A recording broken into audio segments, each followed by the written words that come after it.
فإن خير الحديث كتاب الله وخير الهدي هدي محمد صلى الله عليه وسلم وشر الأمور محدثاتها وكل محدثة بدعة وكل بدعة ضلالة وكل ضلالة في النار. قال الله سبحانه وتعالى في كلامه المجيد: أعوذ بالله من الشيطان الرجيم اتبعوا ما أنزل إليكم من ربكم ولا تتبعوا من دونه أولياء. وقال سبحانه وتعالى: وأطيعوا الله والرسول لعلكم ترحمون. قال صلى الله عليه وسلم في حديث أخرجه الإمام مالك رحمه الله تعالى في المؤتة: تركت فيكم أمرين لن تضلوا بعدي إذا تمسكتم بهما أو إن تمسكتم بهما كتاب الله وسنتي. وهو حديث صحيح صححه الشيخ الألباني رحمه الله تعالى في السلسلة الصحيحة. সম্মানিত উপস্থিতি, সম্মানিত দিনী ভাই বোনেরা, শুরুতে আল্লাহ রাব্বুল আলামিনের শুকরিয়া আলহামদুলিল্লাহ। আমরা আসরের সালাতের পর থেকে আরম্ভ করে অনেক দীর্ঘ সময় আল্লাহ রাব্বুল আলামিনের মেহেরবানিতে অত্যন্ত গুরুত্বপূর্ণ একটা মজলিস ইলমিতে অংশগ্রহণ করেছি। অবশ্যই আপনারা উপকৃত হয়েছেন, কোনো সন্দেহ নেই। আমাদের শেখরা আলোচনা করেছেন। আল্লাহ সুবহানাহু ওয়া তাআলার কাছে আমরা দোয়া করি, আল্লাহ সুবহানাহু ওয়া তাআলা আমাদের এই জ্ঞান চর্চার পথটাকে যেন আরও মুক্ত এবং সুগম করে দেন। আপনাদের সবাইকে আল্লাহ রাব্বুল আলামিন রাসূলুল্লাহ সাল্লাল্লাহু আলাইহি ওয়াসাল্লাম যেভাবে সহিহ হাদিসের মধ্যে বলেছেন, মান খারাজা ফি তালাবিল ইলমি ফাহুয়া ফি সাবিলিল্লাহ, যে ইলম অর্জন করার জন্য বেরিয়ে পড়লো সে আল্লাহর রাস্তায় বেরিয়ে পড়লো। আল্লাহর রাস্তায় বেরিয়ে পড়ার অর্থ কী? অর্থ হচ্ছে দুটি। একটি হচ্ছে আল্লাহর রাস্তায় যদি বেরিয়ে পড়েন কোনো ব্যক্তি, যদি তিনি ওই পথে তার মৃত্যু হয় তাহলে তিনি শাহাদাতের মর্যাদা পাবেন। দুই নম্বর হচ্ছে আল্লাহর রাস্তায় বেরিয়ে পড়ার অর্থ হচ্ছে যদি আল্লাহর রাস্তায় বেরিয়ে যাওয়ার পরে তিনি কোনো কিছু লাভ করে থাকেন, সেটা আল্লাহর পক্ষ থেকে তার জন্য গনিমত। তো এখানে আপনি কোনো অবস্থাতেই এখানে ক্ষতিগ্রস্ত হবেন না, ক্ষতিগ্রস্ত হওয়ার সুযোগ নেই। যদি কোনো বিপদ আপদ আসে সেটা আল্লাহর পক্ষ থেকে আপনার জন্য একটা বড় ধরনের আল্লাহর পক্ষ থেকে নেয়ামত বা পরীক্ষা, সেটাকে আপনি সহজভাবে নিতে পারবেন। আমরা সালাফদের মানহাজের মূলনীতিগুলো আলোচনা শুরু করেছি। আপনারা জানেন প্রথম মূলনীতি আলোচনা হয়েছে। প্রথম মূলনীতি বিষয় ছিল দ্বীন এবং ইবাদতের মৌলিক বিষয় হচ্ছে দুটি ভিত্তি এর মধ্যে রয়েছে, দুটি ভিত্তির উপর, দুটি বিষয়ের উপর। একটা হচ্ছে, এক নম্বর হলো আল ইখলাসু লিল্লাহ, এক নম্বর বিষয় হচ্ছে আল ইখলাসু লিল্লাহ। প্রত্যেকটি ইবাদত, প্রত্যেকটি কাজ সব কিছুই একমাত্র আল্লাহর সন্তুষ্টির জন্য হতে হবে। দ্বিতীয় নম্বর হচ্ছে ওয়াল মুতাবাআতু লিন-নবী, নবী সাল্লাল্লাহু আলাইহি ওয়াসাল্লামের নির্ভেজাল অনুসরণ থাকতে হবে। এটা হলো ইবাদত এবং নেক আমল, দাওয়াত, যত কাজ আছে সবগুলোর ক্ষেত্রে এই দুটি মূলনীতির উপর দিন প্রতিষ্ঠিত। সেখানে আমরা অনেকগুলো বিষয় আলোচনা করেছি। দ্বিতীয় যে কায়দা সালাফদের মানহাজের মূল কায়দা, মৌলিক মূলনীতি যেটা, সেটা হলো আন্না মাসদার আত-তাশরী ওয়া দাওয়াতি ওয়াল ইবাদাহ, শরীয়তের বিধিবিধান এর ক্ষেত্রে এবং দাওয়াত ও ইবাদতের ক্ষেত্রে উৎস হচ্ছে আমাদের কাছে দুটি, তিনটি নয়, চারটি নয়। উৎস কয়টি? হুয়াল কুরআনু ওয়াস সুন্নাহ আস-সাহিহা। এক নম্বর উৎস হচ্ছে কোরআনে কারীম, দ্বিতীয় নম্বর উৎস হচ্ছে আস-সুন্নাহ আস-সাহিহা, আস-সুন্নাহ আস-সাহিহা। এটি এই কিতাবের মধ্যে যেভাবে উল্লেখ করেছেন ঠিক সেভাবেই আমি আপনাদের সামনে পড়ে শোনালাম। শরীয়তের বিধিবিধান এবং দাওয়াত, ইবাদত এর আমাদের মূল উৎস মূলত দুটি, যেটা হচ্ছে প্রকৃত উৎস কোরআন এবং সুন্নাহ। সুন্নাহ শব্দটা উল্লেখ করা হয়েছে, হাদিস উল্লেখ করা হয়নি। মূলত হাদিস এবং সুন্নাহের মধ্যে তেমন কোনো পার্থক্য নেই। ব্যবহারের দিক থেকে বা প্রায়োগিক দিক থেকে হাদিস যে অর্থে ব্যবহার করা হয় থাকে, সুন্নাহও একই অর্থে প্রয়োগ করা হয় থাকে।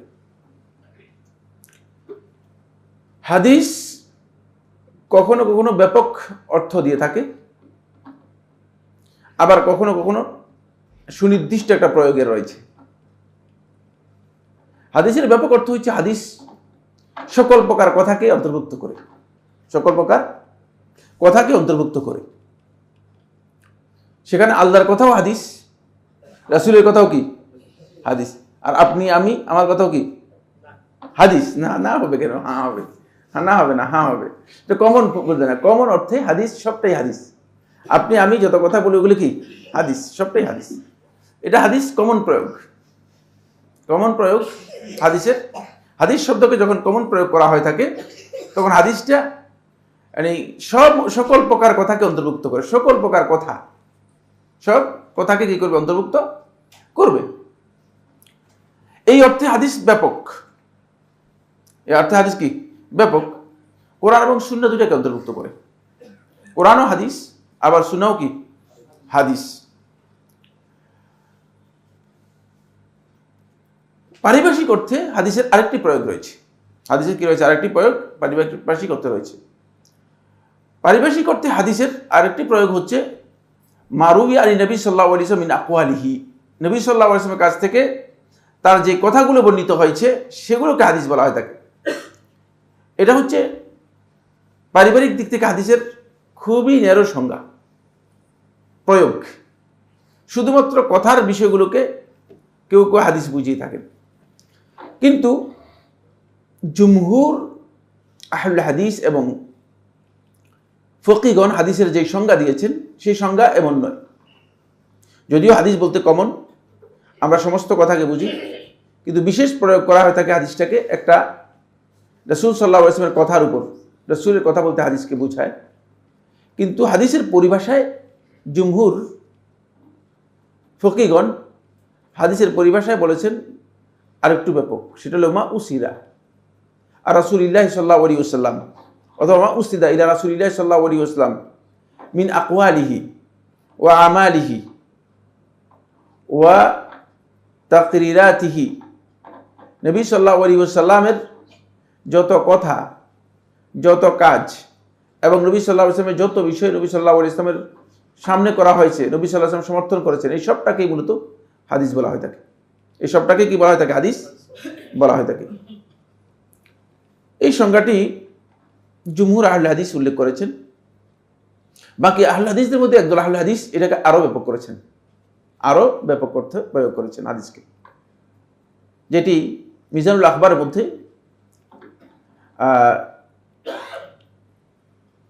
মুফতি আমিনুল ইহসান মুজাদ্দিদি রাহিমাহুল্লাহ তাআলা এবং যেটি মুকাদ্দিমাত উসুল হাদিসের মধ্যে ইমাম আব্দুল হক আদ-দেহলভী রাহমাতুল্লাহ আলাইহি উল্লেখ করেছেন।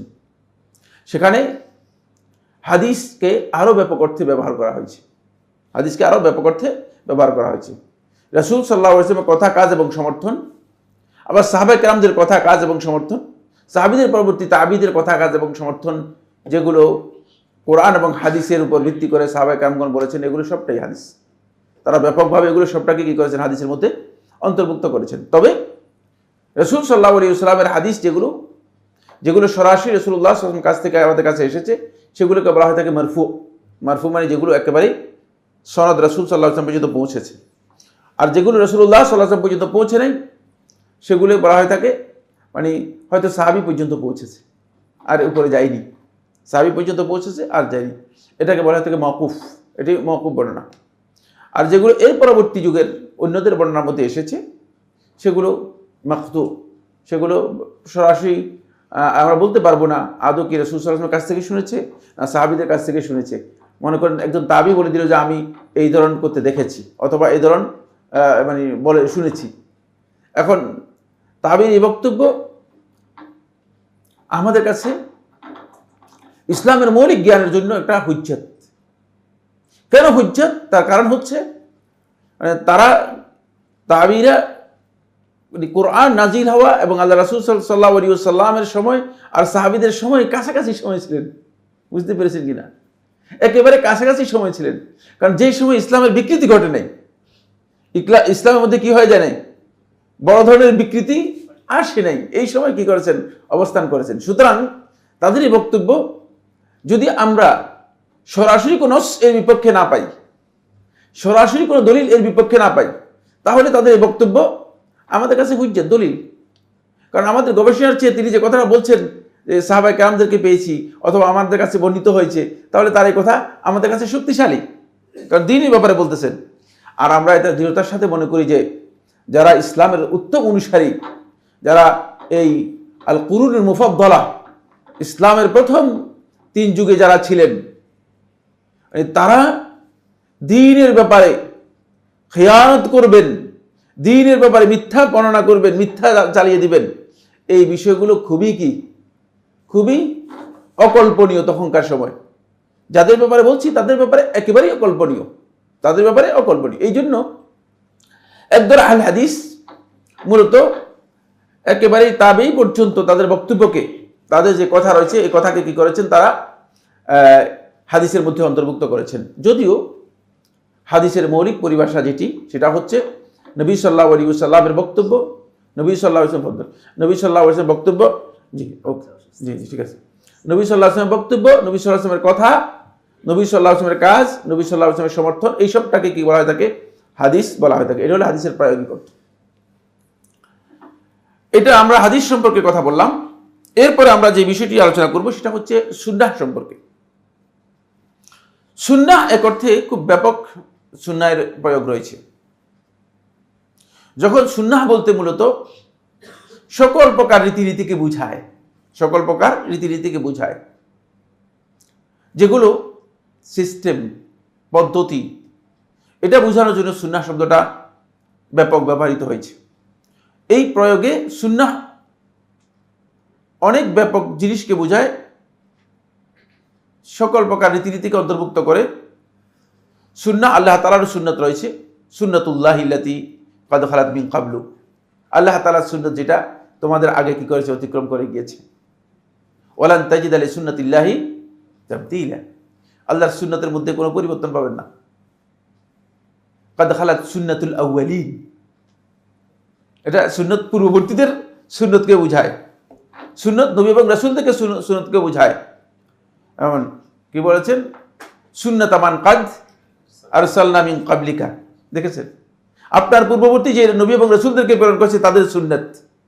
তাহলে বোঝা যাচ্ছে যে সুন্নাতটা মানে এই অর্থে মানে নবীদের সুন্নতকেও বোঝায়, এই অর্থে আল্লাহর সুন্নতকে বোঝায়, এই অর্থে পূর্ববর্তীদের সুন্নতকেও বোঝায়, আবার এই অর্থে রাসূল সাল্লাল্লাহু আলাইহি ওয়াসাল্লামের সুন্নতকেও বোঝায়, রাসূল সাল্লাল্লাহু আলাইহি ওয়াসাল্লামের সুন্নতকেও বোঝায়। এটা ব্যাপক অর্থবোধক। সুন্নতের যখন ব্যাপক আমরা অর্থবোধক অর্থ নিব, সুন্নতের ব্যাপক অর্থ যখন আমরা নিব, এটাকেই বুঝাবে। কিন্তু সুন্নাহ বলতে পরিভাষায় এর সুনির্দিষ্ট একটা প্রয়োগ রয়েছে, পরিভাষায় এর সুনির্দিষ্ট একটি প্রয়োগ রয়েছে। সেই প্রয়োগটা হচ্ছে এই, সুন্নাহ বলতে পরিভাষায় বোঝানো হয় তাকে কোরআন ছাড়া নবী সাল্লাল্লাহু আলাইহি ওয়াসাল্লামের কাছ থেকে যা পেয়েছি সবটাই সুন্নাহ। কোরআন ছাড়া নবী সাল্লাল্লাহু আলাইহি ওয়াসাল্লামের কাছ থেকে আমরা যা পেয়েছি সবটাই কি সুন্নাহ। কারণ কোরআন ছাড়া আমরা যা কিছু পেয়েছি সবটাই নবী সাল্লাল্লাহু আলাইহি ওয়াসাল্লামের কাছ থেকে আমরা পেয়েছি, এই সবটাই কি সুন্নাহ। ফলে সুন্নাহ এই দিক থেকে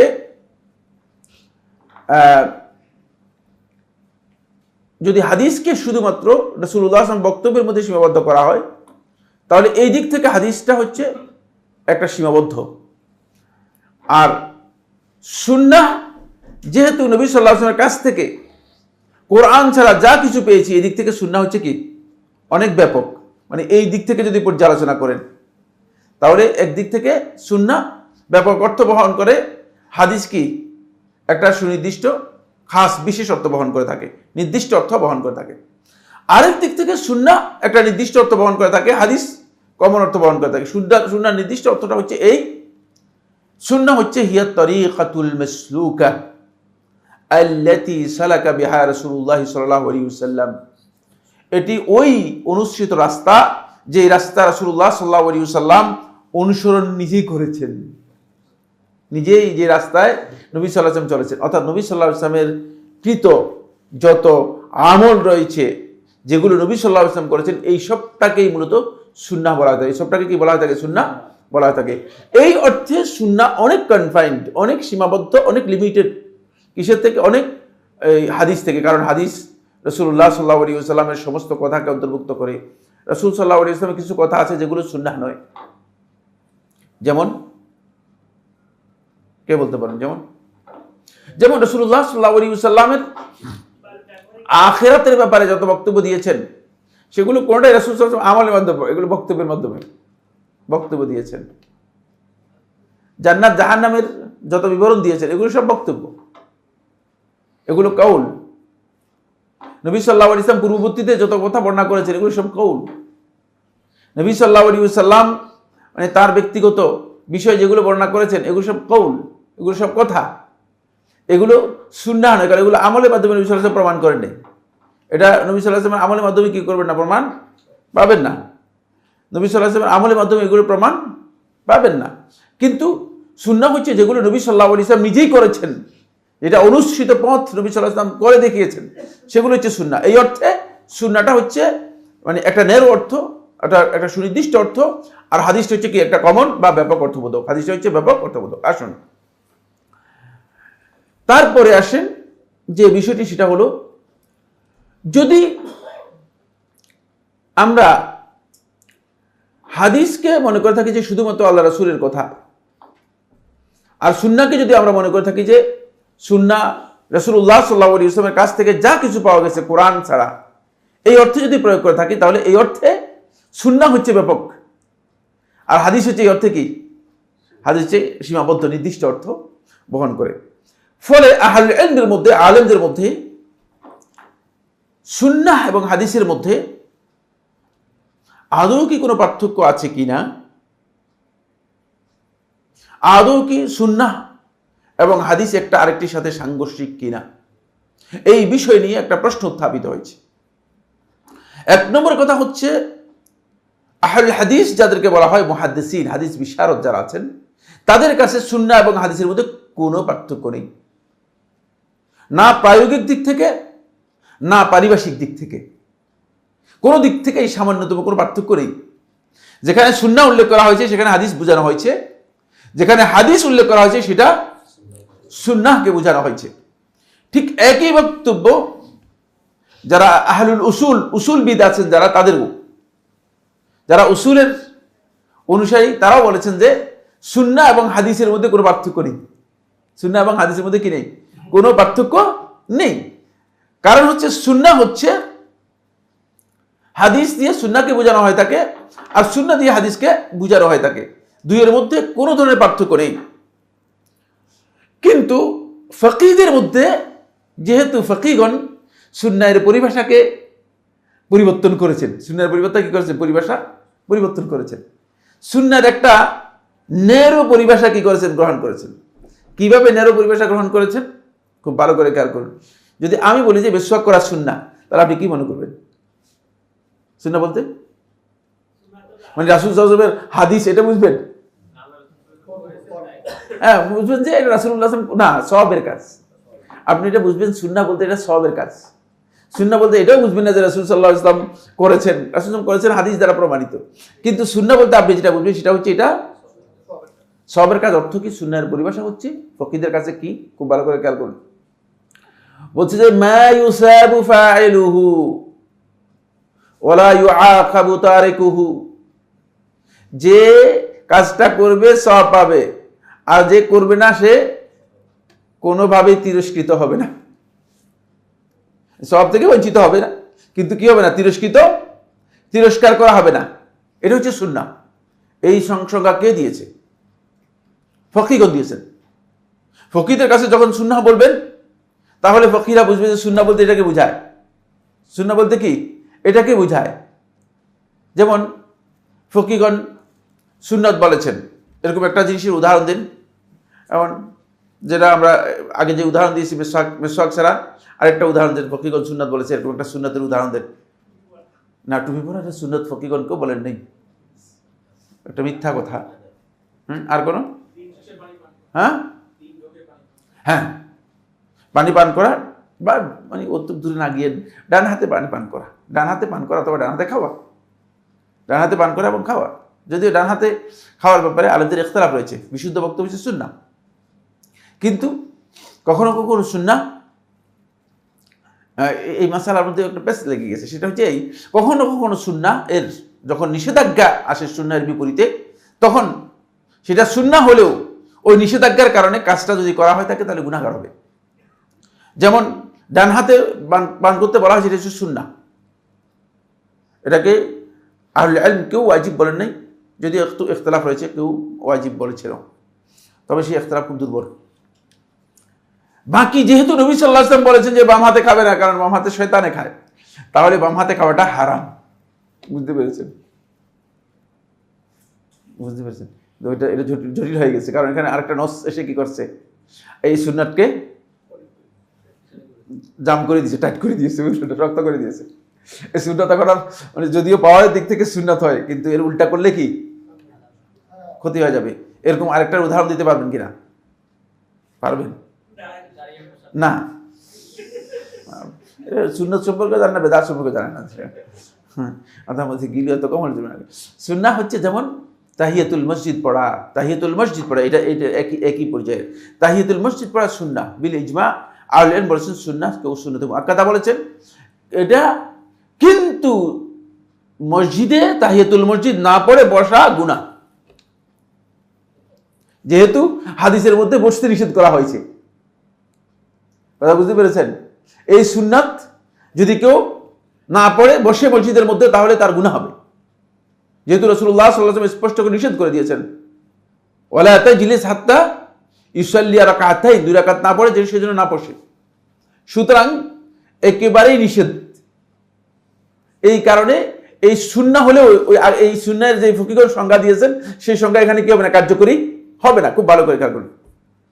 কিন্তু এর আগে দেখুন, আমি আরো আরেকটা সুন্নাহর উদাহরণ দিই। যেমন জোহরের আগে 4 রাকাত সুন্নাত, জোহরের আগে কি 2 রাকাত বা 4 রাকাত সুন্নাত।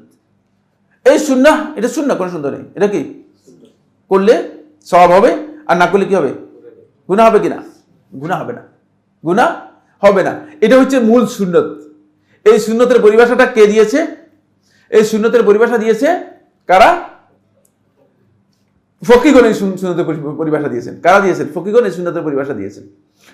সুন্নতের এই যে ফকিহদের এই পরিভাষা, এই পরিভাষায় যদি আপনি সুন্নত হিসেবে নবী সাল্লাল্লাহু আলাইহি ওয়াসাল্লামের কোনো বিষয়কে সুন্নত, ফিকহের সুন্নত গ্রহণ করেন, তাহলে কিন্তু হাদিসের সাথে এই জায়গায় কি আছে, এই জায়গায় একটু তারতম্য রয়েছে।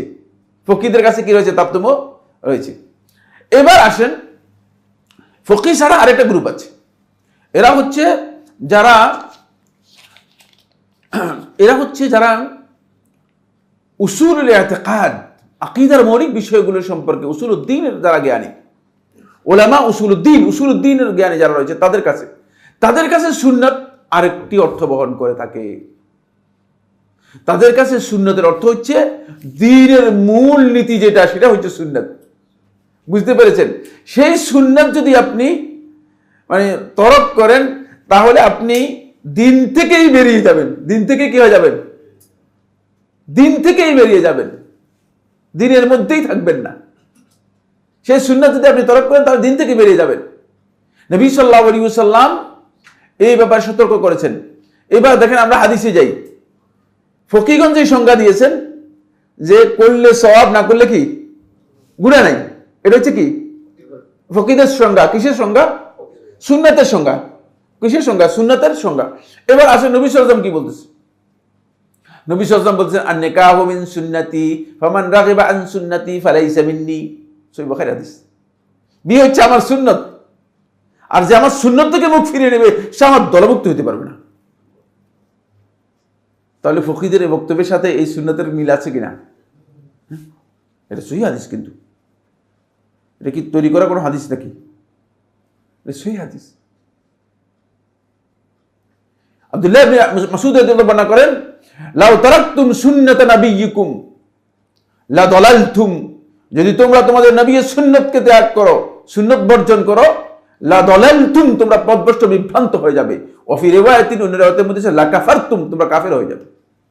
তাহলে এটা ফকিহদের যে সংজ্ঞা রয়েছে, এই সংজ্ঞাতে মিলে কিনা? হ্যাঁ, এই সুন্নাত যদি কেউ তরক করে, তাহলে সেই ব্যক্তি কি সব থেকে বঞ্চিত হবে? না, হেদায়েত থেকে বঞ্চিত হয়ে যাবে, বরং দিন থেকে বঞ্চিত হয়ে যাবে। এবার আসেন, নবী সাল্লাল্লাহু আলাইহি ওয়াসাল্লাম বলেছেন হাদিসের মধ্যে, তারাকতু ফীকুম আমরাইন, তোমাদের কাছে আমি দুটি জিনিস রেখে যাচ্ছি, লান তাদিল্লু বাদি, আমার পরে তোমরা পথভ্রষ্ট হবে না, আমার পরে তোমরা পথভ্রষ্ট হবে না, যদি এই দুটিকে ইন তাসামতুম বিহিমা আও ইন তামাসসাকতুম বিহিমা, যদি তোমরা এই দুটিকে আঁকড়ে ধরতে পারো, যদি এই দুইটাকে তোমরা শক্তিশালীভাবে পালন করতে পারো, অনুসরণ করতে পারো, কিতাব আল্লাহ, আল্লাহর কিতাব, ও সুন্নতি, আমার সুন্নত। তাহলে এই সুন্নত এটা হচ্ছে আমাদের হেদায়েতের মানদণ্ড। এটাকে আর আপনি যদি বলেন যে মানে করলে সওয়াব, না করলে গুনাহ, এমন কথা চলবে কিনা, এখানে এমন বক্তব্য এখানে প্রযোজ্য হবে কিনা? মোটেও না। তাহলে এখানে যারা উসুলুদ দ্বীন অনুসারী রয়েছেন তাদের কাছে সুন্নাত হচ্ছে দ্বীনের এমন মূলনীতি, যে মূলনীতির যদি কেউ অনুসরণ না করে, যে হেদায়েত যে কোনো ব্যক্তি যদি বর্জন করে, তাহলে সে পথভ্রষ্ট হয়ে যাবে, বিভ্রান্ত হয়ে যাবে। এটা হচ্ছে মূলত সুন্নাত। এটাকে কি বলা হয়? সুন্নাত বলা হয় থাকে। এটা কাদের কাছে? কাদের কাছে বললাম? উসুলুদ দ্বীনের যারা আলেম রয়েছেন তাদের কাছে। ফলে তারা বলেছেন যে সুন্নাত হচ্ছে দ্বীনের মূলনীতি, যে মূলনীতির কোনো ব্যক্তি যদি অনুসরণ প্রত্যাহার করে বা সেখান থেকে সরে যায়, তাহলে সে হেদায়েত থেকে ভ্রষ্ট হয়ে যাবে। এই অর্থে সুন্নাত আর হাদিসের মধ্যে পার্থক্য পাবেন কিনা? হ্যাঁ, এই অর্থে সুন্নাত এবং হাদিসের মধ্যে বিরাট তারতম্য পাবেন, বিরাট তারতম্য পাবেন। এই জন্য ইমাম মালিক রহমতুল্লাহর কাছে এক ব্যক্তি আসলেন, এসে বললেন যে ইমাম, সুন্নাহ বলতে আপনি কি মনে করেন? আহলুস সুন্নাহ কি আদৌ কখনো বেদাতের অনুসরণ করতে পারে কিনা? খুব ইম্পর্টেন্ট একটি প্রশ্ন। তখন ইমাম মালিক রহমতুল্লাহ বলেছেন, সুন্নাহ হচ্ছে নবী সাল্লাল্লাহু আলাইহি ওয়াসাল্লামের নির্ভেজাল পরিপূর্ণ অনুসরণের নাম। আর আহলুস সুন্নাহ কখনো বেদাতের অনুসরণ করতে পারে না। যদি কেউ বেদাতের অনুসরণ করে, সে আহলুস সুন্নাহ লকব নিতে পারবে না। কথাটা বুঝতে পারলাম কিনা? হ্যাঁ, যদি কেউ বেদাতের অনুসরণ করে, কিছু বেদাত, কিছু দাঁত, কিছু উপরের দাঁত, কিছু নিচের দাঁত, এই সমস্ত করে, আর কিছু সুন্নাত করে, তিনি কি আসলেই মানে আহলুস সুন্নাহ হতে পারবে কিনা? যাদেরকে আমরা এই সমস্ত লোকদেরকে, যাদেরকে আমরা আহলুস সুন্নাহ মনে করে চালাই দিচ্ছি, বুঝলেন না, এগুলো বাইতুল মালের মতো চালাই দিচ্ছি আর কি। এগুলো আসলে কিচ্ছু না, এগুলো কিচ্ছু না। কারণ আহলুস সুন্নাহ যদি তার মধ্যে সুন্নাহের সামান্যতম ঘাটতি তার মধ্যে থাকে, তাহলে তাকে আহলুস সুন্নাহ লকব দেওয়া যাবে না, বলা যাবে না আহলুস সুন্নাহ। সুন্নাহের ব্যাপারে ঘাটতি রয়েছে, বেদাত এবং সুন্নাহর মধ্যে মিশ্রণ রয়েছে, তাকে আহলুস সুন্নাহ বলার কি থাকবে না? সুযোগ থাকবে না, সে আহলুস সুন্নাহ হবেই না, প্রশ্নই আসে না। এই যে এটা ইমাম মালিক রহমতুল্লাহর বক্তব্য। তাহলে এখান থেকে বোঝা যাচ্ছে যে ইমাম মালিক রহমতুল্লাহ সুন্নাহ বলতে এখানে ওই উসুলুদ দ্বীনের পরিভাষায় যে সুন্নাহ বুঝিয়েছেন, যেই সুন্নাহ বর্জন করলে, ত্যাগ করলে হিদায়াত থেকে দূরে সরে যাবে, সেই সুন্নাহকে বুঝিয়েছেন। বুঝতে পেরেছেন? সেই সুন্নাহকে বুঝিয়েছেন। তাহলে এই জন্য পারিভাষিক দিক থেকে সুন্নাহর বিভিন্ন প্রয়োগ রয়েছে। এই যে প্রয়োগগুলো আমি বললাম, এই সবগুলো প্রয়োগের ক্ষেত্রে আহলে হাদিসগণ সুন্নাহকে সবচেয়ে বেশি, হাদিস বিশারদ যারা রয়েছেন, হাদিস গবেষক যারা রয়েছেন, তারা সুন্নাহকে সবচেয়ে বেশি কি করেছেন? কমন অর্থে প্রয়োগ করেছেন। সেটা হচ্ছে সুন্নাহ এবং হাদিস প্রয়োগের দিক থেকে কোনো ধরনের পার্থক্য নেই। এখন আমাদের সমাজে কিছু সংখ্যক লোক, এরা নিজেদেরকে হাক্কানি আলেম দাবি করে, মাঝে মধ্যে বুজুর্গানে দ্বীন দাবি করতেছে, মাঝে মধ্যে নিজেদেরকে এটাকে কি বলা হয় থাকে, হকপন্থী আলেম হিসেবে নিজেরা পরিচয় দিচ্ছে। মাঝে মধ্যে তারা নিজেদেরকে বলতেছে আমরা মানে হকের উপর আছি, আমরা আহলুস সুন্নাতের উপর আছি। তারা বলতেছে যে সুন্নাত আর হাদিসের মধ্যে পার্থক্য পাওয়া যায়, সুন্নাত এবং হাদিসের মধ্যে পার্থক্য রয়েছে। আমরা হাদিস মানি না, সুন্নাহ মানি। এটা যদি কোনো আলেম বলে, আমি তাকে জাহিল বলতে রাজি নেই। কারণ সে আসলে আহলে হাদিসদের পরিভাষা সম্পর্কে জ্ঞান রাখে না, সে হাদিসেরও কোনো জ্ঞান রাখে না, এমনকি সাধারণ কমন হাদিসের যে কিতাবগুলো আছে সেগুলো পড়ে নেই। হাদিসের কিতাবগুলোর নামই হচ্ছে সুন্নাহ, কিতাবুস সুনান। ইমাম তিরমিজি নাম দিয়েছে কিতাবুস সুনান। হাদিসের কিতাবগুলোর মধ্যে হাদিস এবং সুনান একই কথায় প্রয়োগ করা হয়েছে। এই লোকগুলো মানে শুধুমাত্র মানে আহলে হাদিসের যে টার্মোলজি আছে, এই টার্মোলজির বিরোধিতা করার জন্য বা আহলে হাদিসের একটা বিরোধিতা করার জন্য নিজেদের মধ্যে একটা মন গড়া চিন্তাধারা নিজেদের মধ্যে তৈরি করেছে, তখন এই মন গড়া ইজতিহাদটা হচ্ছে এই যে সুন্নাহ এবং হাদিসের মধ্যে কি রয়েছে, পার্থক্য রয়েছে। আমরা হাদিস মানি না, আমি সুন্নাহ মানি। প্রশ্নই আসে না। আপনি সুন্নাহ মানেন বলতে হাদিস মানেন না যখনই আপনি কথা বলবেন, তখন নবী সাল্লাল্লাহু আলাইহি ওয়াসাল্লামের সহিহ বুখারীতে কিতাবুল মাগাজির যতগুলো হাদিস আছে সবগুলো বাতিল হয়ে যাবে, ঠিক না? নবী সাল্লাল্লাহু আলাইহি যুদ্ধ বিগ্রহের সাথে এক বিশাল হাদিস রয়েছে, সেগুলো কিছুই তো আপনি আমল করেন না, এগুলোকে কেউ সুন্নাহ বলে নেই, এগুলো সবটাই হাদিস, এগুলো সব বাতিল হয়ে যাবে, সবটাই আপনি মানেন না। নবী সাল্লাল্লাহু আলাইহি ওয়াসাল্লাম আখিরাতের ব্যাপারে, মৃত্যু পরবর্তী সময়ের ব্যাপারে নবী সাল্লাল্লাহু আলাইহি ওয়াসাল্লাম যতগুলো বর্ণনা দিয়েছেন সবগুলো বর্ণনা কি হয়ে যাবে, বাতিল হয়ে যাবে, গ্রহণযোগ্য হবে না। আমি হাদিস মানি না। কয়েকটা হাদিস উদাহরণ হিসেবে পেয়েছে। এই জাহিলদের এই উদাহরণ শুনে আমি আরো হতবাক হচ্ছি যে ইন্না লিল্লাহি ওয়া ইন্না ইলাইহি রাজিউন। কত মূর্খ হতে পারলে একজন ব্যক্তি বা একজন আলেমদের মুখে এটা কিভাবে আসে আমি জানি না, আমার বিবেচনায় আসে না। যেই বিষয়গুলো নবী সাল্লাল্লাহু আলাইহি ওয়াসাল্লামের সাথে খাস ছিল, অথবা নবী সাল্লাল্লাহু আলাইহি ওয়াসাল্লাম কোনো না কোনো সবব কোনো কারণে নবী সাল্লাল্লাহু আলাইহি ওয়াসাল্লাম করেছেন, সেই বিষয়গুলোকে উদাহরণ হিসেবে নিয়ে এসে তারা বলে যে এগুলো আহলে হাদিসরা করে না কেন, যদি হাদিস মানে, এগুলো তো হাদিসের মধ্যে আছে। আরে বাবা, হাদিসের মধ্যে যা কথা আছে সবকিছু আমল করার কথা তো আপনাকে বলাই হয় নাই, ঠিক না? আপনি যেটা আমলের জন্য প্রয়োজন সেটা করবেন। হাদিসের মধ্যে মানসুখ হাদিস আছে কি, আমল করবো কিনা আমরা করবো? রহিত হাদিস যেগুলো আছে সেগুলো আমল করবো? প্রশ্নই আসুন। কি কি উদাহরণ? যেমন আপনার আগে একটা উদাহরণ দিয়েছেন, দাঁড়িয়ে পেশাব করা।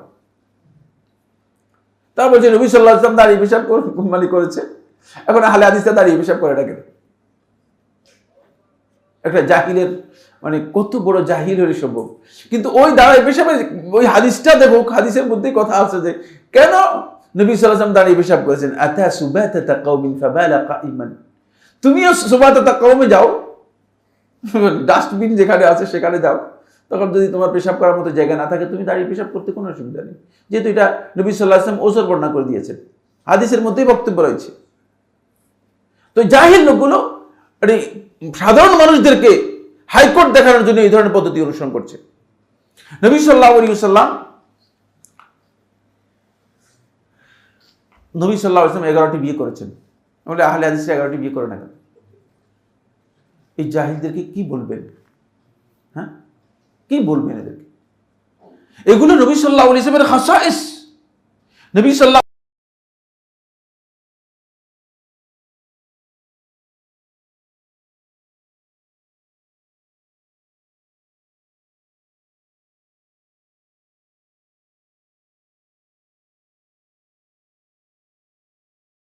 আলেম, পড়ালেখাও করে, আমি মনে করি যে আলেম, কিন্তু কথা থেকে বোঝা যাচ্ছে যে জাহিল এর চেয়ে ভালো। জাহিলও কি এর চেয়ে ভালো? বলতেছে যদি মাযহাব না মানা হয়ে থাকে, তাহলে বিকাশে যে আপনি টাকা পাঠাচ্ছেন 20 টাকা বেশি দিচ্ছেন, তাহলে আমি তাদেরকে বলবো যে এই যে 20 টাকা বেশি দিচ্ছি, হাদিস দেন, জায়েজ হলে হাদিস দেন, জায়েজ না জায়েজ হাদিস দেন, জায়েজ হলে হাদিস দেন, না জায়েজ হলে হাদিস দেন। তারপর আমরা যে ব্যাংকে টাকা পাঠাচ্ছি, হাদিস দেন, ব্যাংকে টাকা পাঠাচ্ছি যে হাদিস দেন। যদি হাদিস না থাকে তাহলে আপনারা কিভাবে ফতোয়া দিবেন, ইত্যাদি ইত্যাদি অনেকগুলো আবুল তাবুল কথাবার্তা বলে। আমি মনে করে থাকি পড়ালেখা করেন, কিন্তু এত নির্বোধ, এত অজ্ঞ। তাকে যদি উল্টা কথা বলা হয় থাকে যে আপনি তো হাদিস তলব করেছেন, আমি বলি যে বিকাশের 20 টাকা যে অতিরিক্ত দিচ্ছেন, আবু হানিফা রাহমাতুল্লাহ বক্তব্য দেন, কিয়ামত পর্যন্ত সে সহ তার বাবা সহ তার 14 গোষ্ঠী সমস্ত আলেমরা একসাথে হয়ে নিয়ে আসতে পারবে কিনা বলে আমি হানাফি মাযহাবের বক্তব্য দিয়েছি। আবু হানিফা তো দূরের কথা, হানাফি মাযহাবের একজন ইমামের বক্তব্য আনতে পারবে কিনা? কত বড় জাহিল, কত বড় জাহিল! চিন্তা করেন, কথা বলার আগে ফিকহ জানতে হবে, এটার নাম কথা বলা নয়। আমি মনে করেছি যে বিবেচনা আছে, জ্ঞান আছে, পড়ালেখা করে, কিন্তু না উদারতা রয়েছে, না পড়ালেখা রয়েছে। এমন বক্তব্য সাধারণ মানুষের কাছে দিয়ে কি হাইকোর্ট দেখাচ্ছেন আপনি? সাধারণ লোকদেরকে হয়তো ভুলভাল বুঝিয়ে দিতে পারবেন, কিন্তু সত্যিকার জ্ঞানী যারা রয়েছে তারা তো এটা ভুলভাল বোঝার কোনো দরকার নেই, কারণ জ্ঞানীদের কাছে মূল মানদণ্ড রয়ে গিয়েছে। আমরা মূলনীতির উপর আমাদেরকে কথা বলতেছি, আমাদের বক্তব্য কিসের উপর? মূলনীতির উপর। দেখছেন, এই জন্য মূলনীতিতে আমরা যাচ্ছি, কারণ আমার মূলনীতি যদি ক্লিয়ার হয়ে যায় তাহলে আমাকে এই সমস্ত আবল তাবল বুঝিয়ে আপনি কিছু করতে পারবেন না। আপনি যে এই সুদের ব্যাংকের টাকা, যে ব্যাংকের মধ্যে টাকা রাখতেছেন, এরপরে টাকা রেখে এটাকে সুদ বলতেছেন, এই কথার জন্য আপনি এটা যে হারাম, এর জন্য ইমাম আবু হানিফা রহমতুল্লাহর বক্তব্য দেন, আবু হানিফাকে বাদ দিলাম, ইমাম আবু ইউসুফের বক্তব্য দেন, ইমাম আবু ইউসুফ বাদ দিলাম, এর পরবর্তী যুগে আপনি পরবর্তী যুগের ইমাম যারা ইমাম মোহাম্মদ রহমতুল্লাহের বক্তব্য দেন, ইমাম মাহাদ ইবনে হাসান তাকেও বাদ দিলাম, এর পরবর্তী যুগে যারা যারা রয়েছে ইমাম আবু জাফর তাহাবির বক্তব্য দেন, কিয়ামত পর্যন্ত নিয়ে আসতে পারবে না। তো হানাফি মাযহাব কোথায়? হানাফি মাযহাব তো ইমাম আবু হানিফা রহমতুল্লাহকে অনুসরণ করে, ঠিক না? আপনারা কি ইমাম আবু হানিফা রহমতুল্লাহ অনুসরণকে ফরজ করছেন, নাকি এই উল্টু বুল্টু এই সমস্ত আগলাওয়ালা চোগলাওয়ালা পাগল পাথা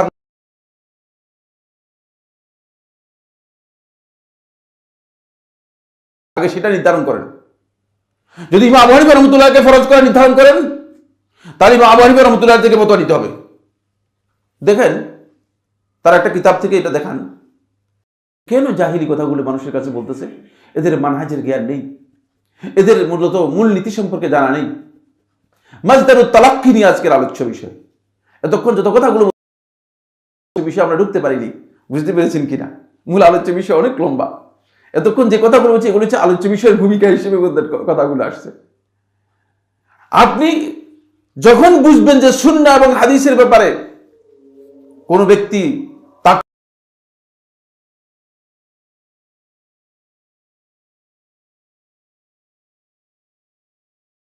সহিহ প্রমাণ হওয়ার পরে এর মধ্যে কোনো পার্থক্য করবে না, এর মধ্যে কোনো পার্থক্য করবে না। সম্মানিত উপস্থিতি, বলছিলাম সেটা হলো এই হাদিস এবং সুন্নাহ এর মধ্যে যদি কেউ বিশাল পার্থক্য দেখে, পার্থক্য করে বুঝতে হবে সে আসলে আহলুস সুন্নাহ এর মানহাজ সম্পর্কে মোটেও জ্ঞান রাখে না।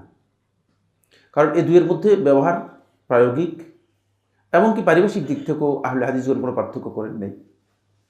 শুধুমাত্র বিরোধিতা করার জন্য, মানে আহলে হাদিসের পরিভাষাকে এটাকে এড়িয়ে যাওয়ার জন্য, এটা থেকে নিজেদেরকে দূরে সরানোর জন্য, মানে একদল লোক বলছেন যে আমরা হাদিস মানি না, আমরা সুন্নাহ মানি। আসলে এটি তাদের অজ্ঞতার একটা বড় পরিচয়।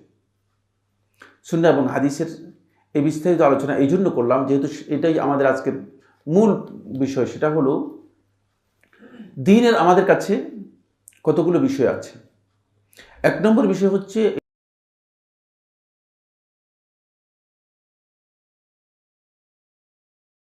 এই যে মৌলিক বিষয়গুলো, এইগুলোর ক্ষেত্রে আমাদের মাসদারুত তালাক্কি, আমরা জ্ঞান আহরণ করব, জ্ঞান গ্রহণ করব, এর উৎস আহলুস সুন্নাহ ওয়াল জামাতের কাছে কেবল তিনটি।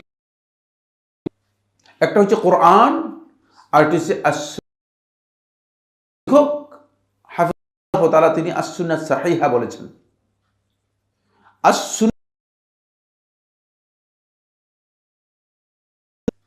বুঝতে পেরেছেন? সুন্নাহ সহিহা হয় না, কারণ সুন্নাহ যেটা এটা প্রমাণিত না হলে এটা বেদাত হয়ে যাবে। বুঝাতে পারলাম কিনা? হাদিসের মধ্যে সহিহ এবং দাঈফ রয়েছে।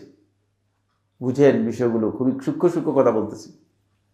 হাদিসের মধ্যে সহিহ দাঈফ, আপনি যখন সহিহ হাদিস, হাদিসের মধ্যে সহিহ এবং দাঈফ রয়েছে। আকীদার মধ্যে সহিহ এবং বাতিল রয়েছে। আকীদা সহিহ আকীদা আর কি বাতিল আকীদা। কিন্তু সুন্নাহের মধ্যে সুন্নাহ বাতিলা অথবা সুন্নাহ গায়রু সাহিহা, সুন্নাহ দাঈফার মধ্যে কিচ্ছু নেই।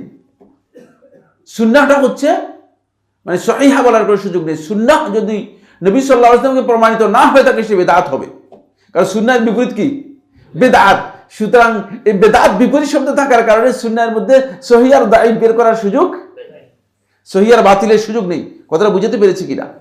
যদিও লেখক রাহিমাহুল্লাহ হাফিজাহুল্লাহ তাআলা তিনি আস-সুন্নাহ সাহিহা কথাটা উল্লেখ করেছেন, এই জন্য উদ্দেশ্য হচ্ছে হাদিসুস সাহিহ বোঝানো, আলা হাদিসুস সাহিহা বোঝানো। বুঝতে পেরেছেন?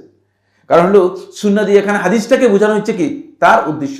কারণ আমাদের সমাজে এখন মানে যেমন ওই অল্প আগে যে আপনি যে সুন্নাত বলছেন টুপি দেয়া, আর এটা তো আসলে সুন্নত নয়, কিন্তু মানুষের মধ্যে এটা সুন্নত নামেই চলে যাচ্ছে। কি নামে চলে যাচ্ছে? সুন্নতের নামেই চলে যাচ্ছে।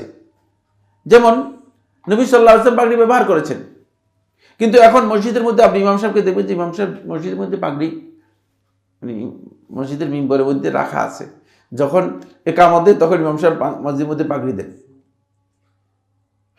নবী সাল্লাল্লাহু আলাইহি ওয়াসাল্লাম পাগড়ি পরেছেন, সবসময় পরেছেন।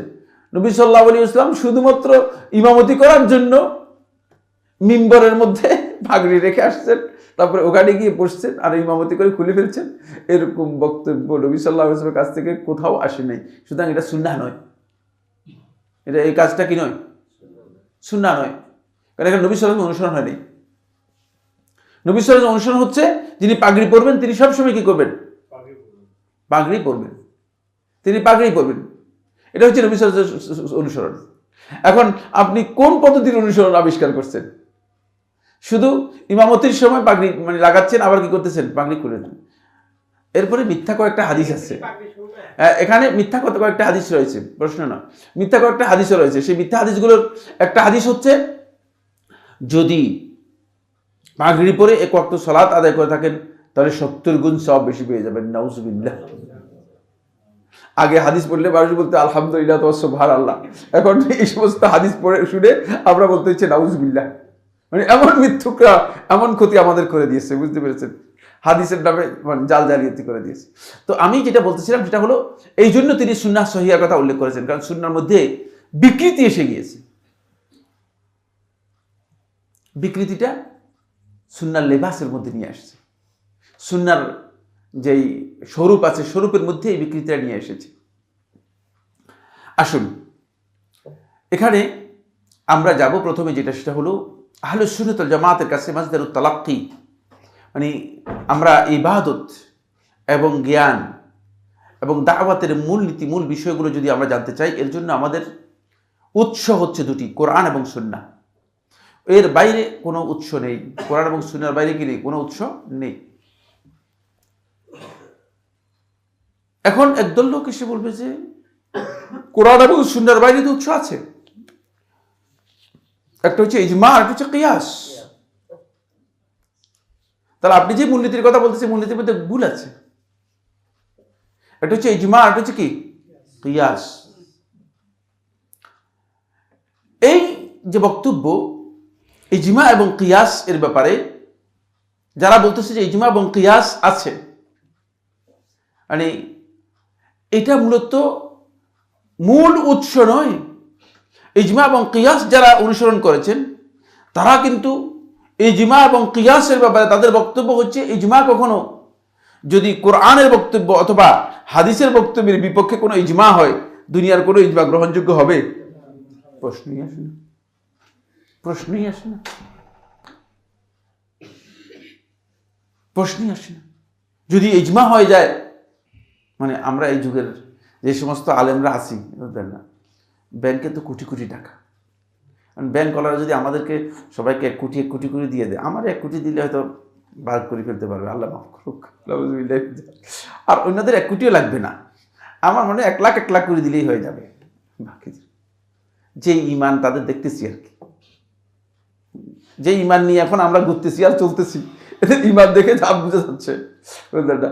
কারণে হয়তো চা দিয়েও কি করা যেতে পারে, হ্যাঁ, ম্যানেজ করে যাওয়া যায়, ফেলে যেতে পারে।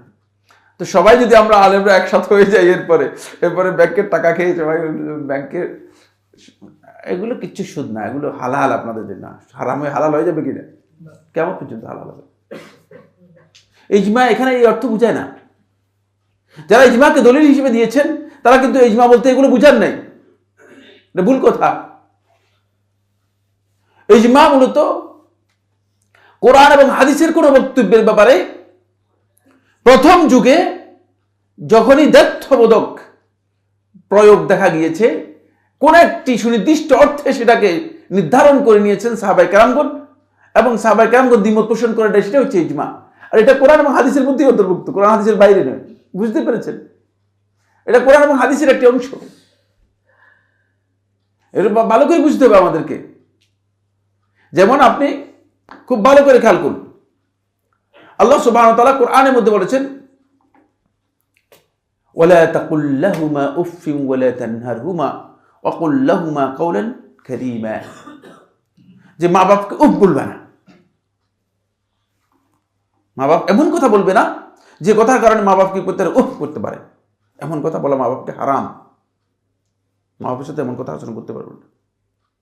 মা বাপ যতই আপনার সাথে খারাপ ব্যবহার করুক, আপনি উফ করবে যে এরকম কথা বললেই আপনি ক্ষতিগ্রস্ত, এটা আপনার জন্য হারাম।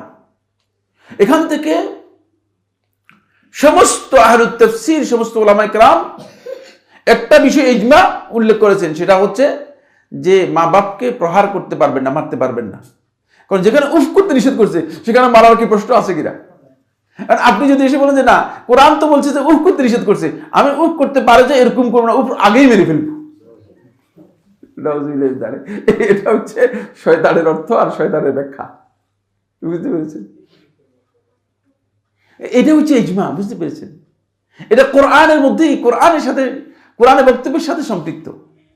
কারণ কোরআনের বক্তব্যটা বোঝার জন্য আমরা আলেমদের দ্বারস্থ হব, আমার নিজের প্রবৃত্তির দ্বারস্থ হব না। সামনে এগুলো আসবে, বিস্তারিত আলোচনা আসবে। কোরআনের বক্তব্য, হাদিসের বক্তব্য বোঝার জন্য আমরা নিজেদের মন গড়া বক্তব্যকে কি করবো না, সেখানে যুক্ত করব না। আমরা মানে আগে যারা আছেন তারা কি বলেছেন সেটা আমরা কি করব, গ্রহণ করব।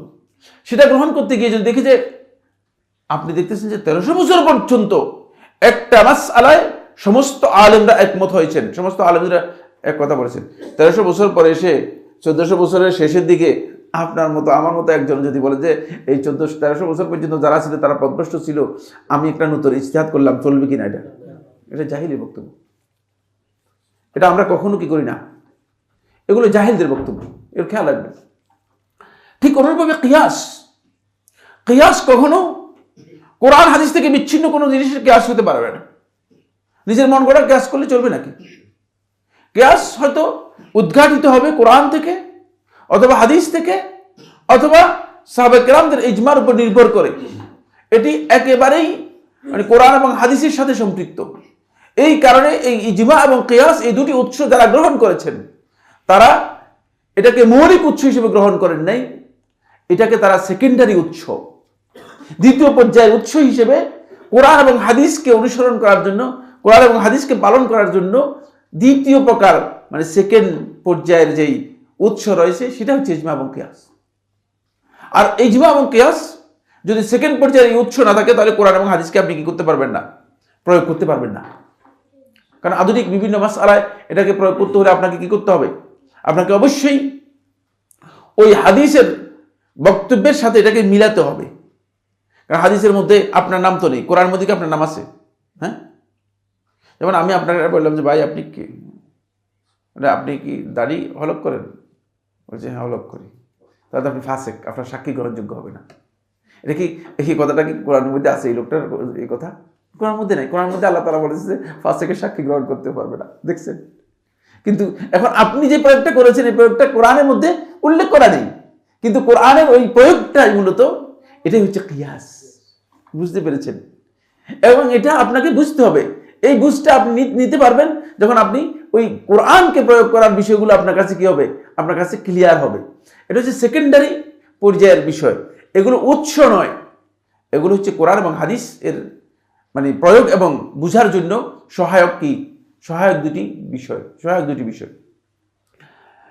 এবার আসবো আমরা যে বইটি নিয়ে কথা বলার জন্য, সেটা আরো গুরুত্বপূর্ণ। সেটা হলো মাসদারুত তালাক্কি ইনদা আহলিস সুন্নাহ ওয়া মাসদারুত তালাক্কি ইনদাল আখারিন।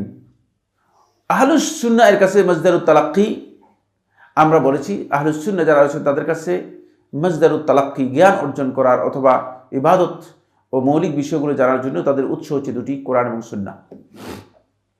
আর অন্যদের কাছে কি? অন্যদের কাছে জ্ঞানের উৎস ভিন্ন।